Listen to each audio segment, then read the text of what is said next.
More than a dozen former senior intelligence officials are sharply criticizing President Trump's decision to pull former CIA Director John Brennan's security clearance. A letter first reported by CBS News calls it inappropriate and deeply regrettable. It claims the president's decision, quote, has nothing to do with who should and should not hold security clearances, and everything to do with an attempt to stifle free speech. CBS News senior national security contributor Michael Morell is one of those who signed that letter. He's a former CIA acting director and deputy director. Michael, good morning. Good morning, John. What is the key danger of what the president did, in your view? John, I was not just a signer of this letter. I was one of the organizers. And I will tell you that it was difficult to get the language just right because there were those of us who believe that what John has done since he left government and how he has chosen to use his voice is appropriate and actually required in a democracy. And there are those of us who believe that he is acting inconsistent with the stature of a former director. So it was tough to get that language right. But what we all agreed on was two things. One is that John is a patriot, that he worked his entire life to keep the country safe, that there are Americans who are alive today that wouldn't be if John had not served in government.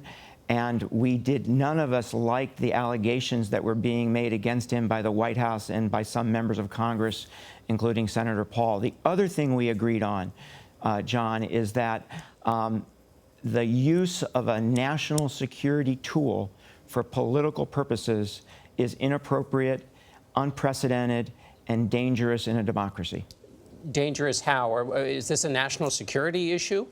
So it's not, John, it's not a national security issue. It's dangerous in that there are individuals, many on the national security side, who want to criticize the government's policies, some who are supportive and some who want to criticize, some who want to criticize the president.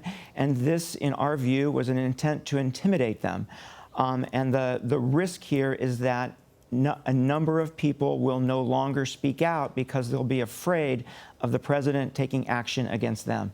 Mike, Jim Clapper, one of the people on the list of security clearances the president is considering lifting, said that he is currently advising members of the Trump administration right now as we speak.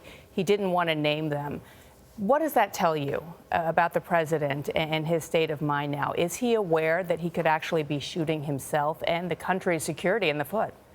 It's a great question because the purpose, the reason that former senior officials maintain these clearances is that not for their own benefit, but that they can advise the current government. And I do that all the time. I've been on 2 commissions since I retired, and I advise senior officials all the time, as do many of the others on the list. So this is actually a loss for the government, not for the individuals. All right, Michael Morell, we thank you for joining us this morning. Welcome.